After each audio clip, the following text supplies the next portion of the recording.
It's time for our next match here, DRG against YoDa. Your thoughts, Tosis? My thoughts, it's really hard to say. You know, if this was a few weeks ago, I'd say YoDa for sure. Yeah. But the balance has changed, and, you know, Zergs are doing much, much better than they were previously. Right. YoDa has shown exemplary skills in Terran vs. Zerg, but Zergs are figuring it out quite a bit. So, I don't know, because I just haven't seen much DRG lately, really. I haven't. I've seen a lot more YoDa recently than DRG in Heart of the Swarm, at least. Well, we'll see what DRG has in store here. You know, he was one of the, at a period of time, he was the best Zerg player in the world. Yeah. And Still you know, when you get somebody who's the best at anything like that, I mean, you move some of the pieces off the board and put some new ones on here, he can still definitely do it. He can still definitely surprise us here. Where YoDa was, I think, the kind of the guy who was always going to be around. He could not get rid of him. You could not scrub him off the top 32 in GSL because he practiced so hard and he practiced with the best. But I don't feel like YoDa's an innovator here. Does that make sense? I don't know if he's an innovator, but he's definitely mechanically very, very strong. Definitely has good game sense, knows what's going on. You know, that victory at IEM has to feel quite nice to him. Absolutely. And you know, he's done very well all over the place, really. So I don't know. I think that so much of this is just going to come down to how good is DRG ZVT right now in Heart of the Swarm, and I simply do not know. You know, I've seen his Jakji match, I've seen maybe a GSTL match, but it's very few and far between that I've seen from him. Right. Well, we're going to get this going here in a little bit. I'm excited to see these two guys duke it out. And again, I'm excited to see who's going to stay in the top 32 in Heart of the Swarm that was in the top 32 a lot in Wings of Liberty, you know? It's even more important than it was, Tasis, because of WCS. Yeah, no kidding. This is getting down to the point where it's like, well, guys, if you win this season, do you have any idea how much money is going to be in your pockets? Yeah. More than before, kind of. More than before. In a different way. More and more, kind of in a different way. Yes. And that's when it's really important. Whoa, 9th Code S. Oh, sick. If he makes it an X Code S, that's the ST award. He's a danger nerd right now. He's almost got the ST award, Chases. That's pretty sick. Who got? Wait. Who was Daybreak almost got it this season? What? Daybreak got it this season. Daybreak got it this season? Yeah. Okay. Daybreak the map. I was like, what? You and I have like 2 Nesty awards. Yeah. Oh my God! Yeah. Well, think of how many. The Tastosis award cast every we always make it to the finals. Yeah. Other nerds might not be there, but we'll be there. Yeah. So our map's gonna be Belshir Vestige. All right. Nice big map. Yeah. It's one of the maps that we've had around for a little bit. So can't really cut this one in half. I feel like this map is a fairly predictable map. Yeah. For this matchup, you know. I can't disagree. All right. The game is now loading. So good to be back here casting Starcraft 2. We had a long break. I mean, obviously we casted day 1 at Code S, but we actually had an abnormal, like just the way the schedule worked and tournament seasons worked. I was like, wow, I'm just... Well, thank God we're back for a long time now. I was just in my house in my underwear for like days, man. All right, we're going to get this going here in Seoul, Korea, where the best Starcraft 2 players in the world reside to compete in the hardest game ever made, Starcraft 2 in the GSL Code S. Not my best outro. You should have seen the look Artest gave me when I was doing that. I'm like, normally I can hammer together these statements, but not this time. In the bottom left here, in the purple, we have our very mechanical Terran. He is LGIM YoDa.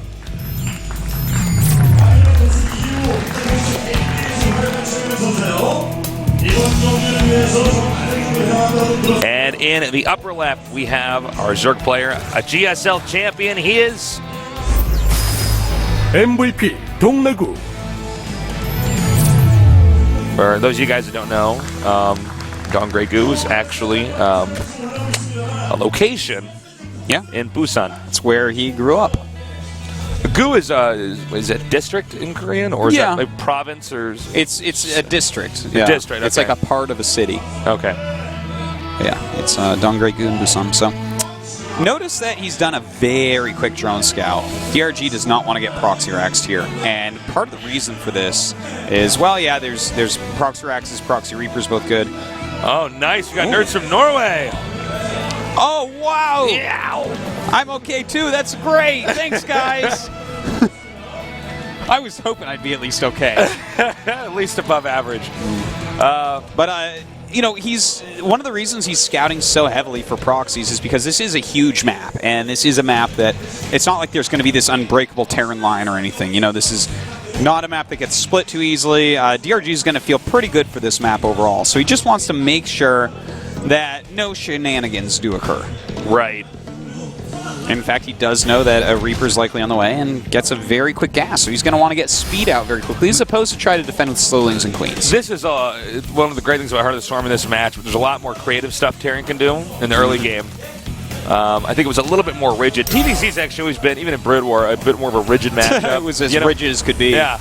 It's like, no, War. we know how to play this matchup. There's no question. There's actually a best way to play the matchup. No, it was mapped out completely. Yeah. Like, it was Brood mapped War out was so about much the most that cookie cutter matchup. You could actually like predict which depots Terrans would miss because it was that mapped out for it was both funny sides. because for people that had a hard time understanding build orders, you could always teach them TVZ.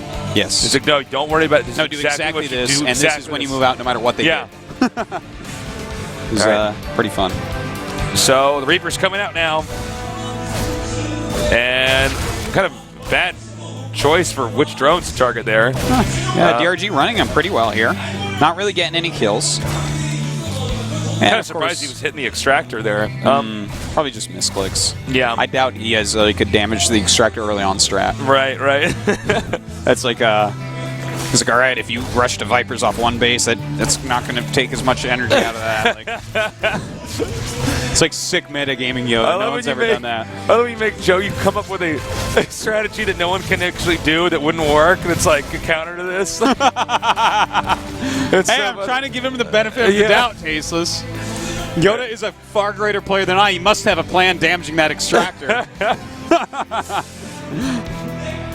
All right, so just making the drones move here. Anything that's going to buy a little bit of time. Yeah, he did an okay job with these. You know, DRG does not have the economy he'd like to have from running drones around, losing a drone, making the extra lings, getting speed very quickly, all that stuff. And in the meantime, YoDa is getting a couple command centers and getting into reactor Hellions. So very, very standard here from YoDa, and he's in a good spot to start off. But it's not like DRG's in a necessarily bad spot. This is somewhat standard. Well, you know, it's going to be from here on out a little bit of downtime, as they're not going to really be able to engage each other, especially the Terran. I mean, the Reapers, beyond maybe controlling the watchtowers, there's not much of a role for them at this point in time. So Artosis. Yes. Top 3 animals that you saw at the zoo on your birthday. Well, and if you just now joined us, Artosis just turned 30 a little while ago. So yeah. We had my birthday party at the zoo. It was fun. Yeah, it was fun. Top 3 animals. Well, giraffes always are up there. Yeah. I would have to put Tasteless up there. And it's my favorite animal. Yeah. He's semi-domesticated. He's like a half-wolf. Yeah. I'm like a liger. Yeah. Well, I don't know if those are domesticated at all, but no, like what is a liger? Just a half lion, half tiger, right? Yeah. Yeah, I'm like that. Yeah. I'm like a domesticated liger, basically. Yeah, so Ligers are basically my favorite animals. I see. All right, Napoleon Dynamite. I'm not really sure, actually. You know, I liked feeding those deer. That was fun. Yeah, the deer were cool. Kind of glorified petting zoo, but it was neat.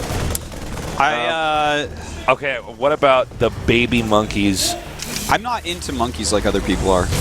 Well, you're missing out. Yeah, I don't know. Oh, hold on, we got an attack coming up here. Yeah, just some light pressure here. This is kind of an enhanced version of what we saw in Wings of Liberty. You know, you throw the Reapers into your little group. They add some damage, and it's basically the same as before. DRG taking a little bit more damage on the Lings than he really wants to so far. And it looks like he might end up losing a queen here. Yeah, this queen's getting them pretty low. Yeah. In the meantime, YoDa, he has 3 command centers, 2 E-bays, Widow Mines. Everything's going very, very well for him. And DRG, notice how he is starting, of course, his 1-1 and Baneling Nest with that layer on the way. So we should be seeing Baneling speed immediately upon completion of that layer. All right, the Lings are coming down, and a really bad angle here for DRG. Ooh, that was almost Hellion. So good, but it turned out to be so bad. Yeah. All right. Baneling's Nest on the way here. I'm interested to see, is DRG going to put on like a lot of Baneling aggression? You know, this is something that we've seen so much from so many Zergs since Life did at MLG. Well, Mutaling Baneling is so good now. It was already so good before, but now it's like so like it is capital S and an extra O there. For certain, the composition that is most favored right now, for certain, and most effective. At least in the mid game. Yeah, sure. So he does have that Spire on the way. I'm actually completely surprised he hasn't started Baneling speed yet. You know, what this means is he has no intention of putting on aggression yet. He's just going to continue to push out his creep with his queens and using some speedlings to help out as well. And he'll get Baneling speed, but a little bit later on. All right, well, I do like this little expansion over here in the center right. And the thing is, with Zerg doesn't check there as often because it is so typical to take the left corner where the Overlord is. Ideally, though, he really should drive out that Overlord. So that there is ambiguity. True. Yeah. I wonder if, well, Baneling speed has started now, but once Baneling speed is done, I don't think that holding that right-hand side base is going to be very easy. Well, what's nice is you can suck up the minerals there and then take the third base in the bottom a little bit later on. Yep. Well, here we go. He is on creep, so he's got to be careful here. Starting to burrow a Widow Mine, and he's going to turn those Banelings, and he does get all the Banelings. Does lose that Widow Mine, though. Banelings, he knew that those Banelings were going down, so you may have noticed that he moved the Banelings on top of the Widow Mine to make sure it died. Right. It's so smart, so efficient. Yes, that's as good as he could do in that situation. So 1-1 for both players. 2-2 already on the way for YoDa. DRG's going to have to start that very soon. He also has 10 mutas on the way, so these little harassments are pretty much going to end. Yeah, he does not have much more time to try to get away with this. And he's got to be careful because if you burrow a few of these Widow Mines around the map and you're not watching, yoink again. And he's boosting out of there, as he well should, because these mutas are in hot pursuit. And in fact, with the Lings and Banelings underneath, will he be able to get up there in time? Try to save this. Banelings coming up now. There's 3 of them. Will they connect? Oh, no, nice targeting, in fact. That was actually pretty good by DRG. I like that. You know, he got some medevacs. He killed off quite a bit of it. Didn't really spend that much. So now, here we have YoDa. He's down to 3 Widow Mines. He's made a lot more than that so far this game, and just 2 medevacs. So, you know, he's still putting on this aggression, but I don't know if this is necessarily the best idea. The mutas can snipe with the medevacs if he has a good clump of Lings with him. All right, he's backing up now. Also note Zerg taking the 4th base, upper center right. There's probably going to be a lot of action on the right side of the map here. Yeah. Does DRG even know about that base yet? I don't know. We don't have that he might not know computer. because to expand that closely, that just means that YoDa's base of operations is also the place DRG would want to attack. Yeah, especially since he has such a mobile army. DRG actually wants to start expanding to the left side of the map, not the right. So I think he might be right. He might not actually know. I think he does. Well, that wasn't as bad as that was pretty hurtful on those mutas. He's going to have to be very careful not to take too much damage on them. Does run away. Oh, got that Overseer on the way out the door, too. Now we have the... Oh, no, he's going to be fine, actually. Yeah, plenty of stuff here to actually prevent this, but his mutas are on the other side of the map, so it's a good idea from YoDa. And more medevacs being targeted down. YoDa is overextending a bit, I have to say. Now he's going for the Queen here. He will take the Queen out. That's not really the end of the world, though, for DRG. By the way, DRG's macroing brilliantly right now. Keeping his minerals and his gas low. YoDa as well, but I'm just wondering how long can YoDa actually hold his base over here in the center right. Well, you know, I'm a little bit... hold on, though. And those Widow Mines not all that effective. Yeah. Banelings do come in, take a Widow Mine out, as well as some depots and some Marines, as well as the bunker. And he's going to be going back now.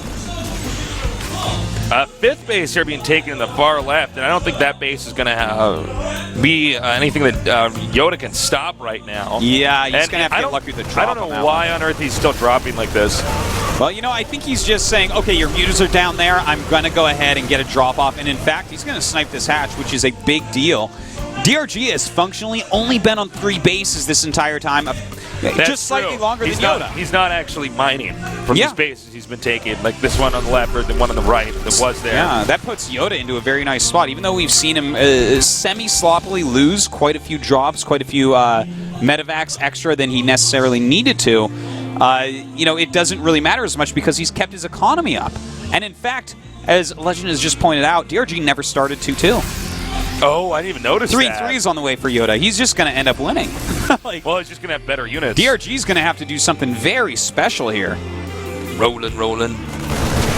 Banelings. I think we're going to get a shot zoomed in on the Banelings. So,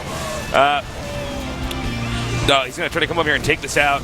And nice pullback here from DRG. Yeah. I don't know. I feel like a lot of the solutions DRG is presenting are Band-Aid solutions, not That was certainly not something meta and big that's going to turn this around for him. And without even starting 2 versus 2, it may be even worse than a Band-Aid. It's like someone cut him and he's putting a plastic bag over to collect his blood. It's like, you're going to be facing 3-3 with 1-1. This is not going to work out. Oh, and yeah, that sucks. Yeah, that's pretty painful. He's going to have to wait for those to heal up a bit. Also hitting this and hitting it hard. He has to cancel and then lift off again. Baneling's rolling in. And nice micro there by YoDa. Pushing DRG back once again. As we see, the supplies are very close. DRG's only up by about 8 right now, I believe. And it's not necessarily a good place to be in against a Terran that is securing a 4th base. Right. Well, this game is not so much, I think, one big decision that wins it. It was a lot of little things over here. And I mean, DRG could still win, but it's going to be tough. Well, this is a nice move. Well, this base could not last.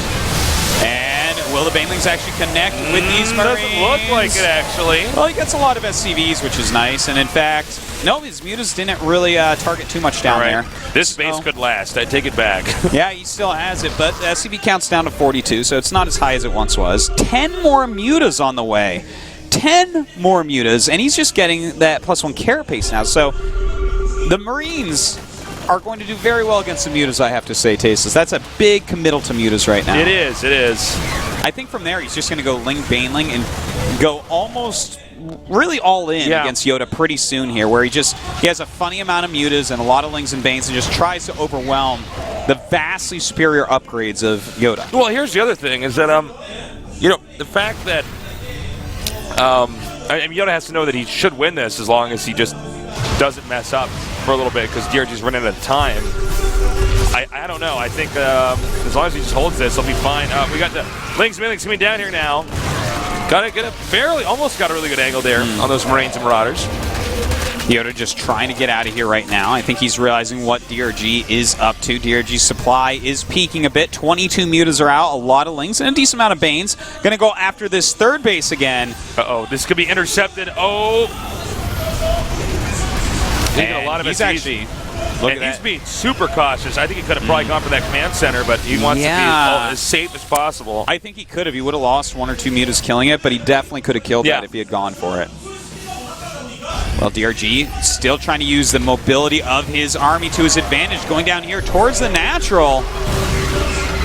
All right, coming up here now. Now he's committed here. Uh-oh. Some Widow Mines coming in. Killing off some more SCVs and some mules as well, but he's losing all his Lings and Banes. Even though the mutas get out, that's still quite a lot. I'm not surprised he sent the Lings in there. I'm surprised he sent the Banelings in there. It's not clear he's going to do a lot of damage. He needs everything that he can get. Now, there's still Burrowed over at that expansion, but he'll catch on to that pretty soon. He's privy to that information. Well, this base going to be saved. Ooh, those Widow Mines. Oh, my God. Well, I have to say, Tasteless, that's quite bad for DRG to go down to 7 mutas from 22. Yes, it is. The upgrades, as we see, are just so inferior for DRG. And the supply, he does have a bit more. But if YoDa is meticulous and careful from this point on, DRG's going to have a hard time. He has to remake all those mutas. All right. Oh, this is going to connect. Really nice use of the Widow Mines there. I think DRG's having a hard time keeping track of where the Widow Mines are. This can actually happen. I mean, if you just are not paying close enough attention to a certain part of the map, you might not realize that Widow Mines have been there. Yeah. Killing stuff for most of the game. And they certainly were. Those 2 Widow Mines that finally just went down. We didn't even get to catch all the action of, those Widow Mines. You know what? Look at this. Look at the supply, Tasteless. DRG is actually doing it. His all-out aggression with garbage upgrades, it's working. If you skip upgrades, they are expensive upgrades and they take a long time, but He's just made sure he had some extra units and ran around with his added he's attacked mobility. in the right locations and attacked the right way. I think Yeah. YoDa's playing the more conventional way that we could say is better. Because guys, don't take this game. Sometimes you don't want upgrades, but Yeah. that's DRG's making this work despite. He was at a lot of disadvantages. It's when YoDa went to take that 4th base, he was stretched spread too thin. so thin, yeah. And that's when DRG really put it to him. And DRG hasn't won yet, though. We do have to remember that YoDa still has vastly superior upgrades. And look what these Marines can do in that situation. Little pack of Marines holding off a huge amount of units. Basically, DRG's not allowed to make any major mistakes for the time being. Yeah. I know he's still not upgrading. I think he's basically expecting he has to win this very shortly. He's in the long haul as far as this type of very aggressive style goes. Just non-stop on the Lings, Banes, and Mutas. So if YoDa can just stabilize a little bit longer, make sure that DRG doesn't get that 5th base actually mining, then he can still take it. But he is down quite a bit of supply, and it's becoming harder and harder for him to really get anything done. All right, he's going to try to move out now. I like the burrowed Banelings. He needs to be doing that a little bit more. Yeah. Well, at this point, one good Baneling landmine can actually end the game. Yeah, well, I mean, the Marines aren't safe from the Banelings. Yeah. If he just blows up, let's say, 10 Marines there, and then boom, you just come in, clean up the rest. Yeah, YoDa's on the brink of being completely overwhelmed. Yeah. He's very close to losing, so losing anything in the not most cost-efficient way would be bad. And, oh, that was really nice usage of those Lings to draw out the mines. All right, gunning down one of those mines and backing up. Good runaway there by DRG. YoDa is still moving forward. He knows that the 5th base is really what's crucial here. He's got to stop DRG from actually mining from this base. All right. This is a kind of gutsy move. I don't think YoDa should actually do this. He's going to try to move out. And the Widow mines. Those were some pretty good Widow mines so far. They were. The Banelings got pooling up here at the bottom of that ramp, allowing these Marines to split up. Is DRG overextending? Well, the Banelings are really keeping him in it because even though those Marines have great upgrades, he has to micro in the back. He has to split against them, which is allowing the Lings and Mutas to actually get far more hits than normal. So, I don't know. We'll see. YoDa's keeping that supply still within the tolerable range where he can still play this game. All right, he's going to try to edge in here and take out this expansion. I don't know if it's going to work, though. And he's coming down now here. Banelings connected over here with the Marines. The Marines backing off right now. Some of the Banelings hitting those Marauders over there. And now the rest of these Marines should be taken up with the upgrade. Disparity here is actually insane. Yeah. In fact, that one Marine that's red lives for quite a while. Yeah. More Marines being stemmed and running up here, and they will force this back once again. Well, drop up here, hitting the hatchery. Well, this may have just slid right in the favor. Yeah. Okay, Right in the favor that of was YoDa. one of those games that ended like we couldn't tell who was going to win until the last second. Yeah, it was really the last couple small engagements that decided. Right. It was a crazy game. It was really a story of upgrades. YoDa he was at an army deficit for a very long time because DRG spent so much more on units. But DRG, as you said, Tasteless, he had a certain amount of time to kill YoDa in. Yeah. And he didn't hit that window, so the 3-3 upgrades just rolled him over. Yeah, I mean, imagine, for instance, that DRG had the 3-3 as well. Easy win. 10 minutes ago, there would be nothing YoDa could do. Yeah. If he smashed him and said his army is just not anywhere near as strong as his opponent's army. So even though the DRG had some great tactics and great control, it doesn't matter because YoDa's army is simply better. Yeah. Well, we'll see if DRG can do it in the next game. That was an interesting thing for DRG to try there. It was a super duper aggressive. You know what it reminds me of is his Wings of Liberty play. He was always winning mid-game TVZ. That's off true. 3 That's bases, true. And it was sort of similar to that here. Yeah, it kind of was. He skipped the 2-2 that he normally got with that, but yeah, he stayed on that layer tech the entire game. Tried to utilize unit movements, aggression, hitting different spots to win, but definitely wasn't enough this time. Definitely the Widow Mines had something to do with that. So well, this is something that's, Protoss and Zerg players, actually Terran players too, are all going to just start getting used to is the fact that Widow Mines can be all over the map. Yeah.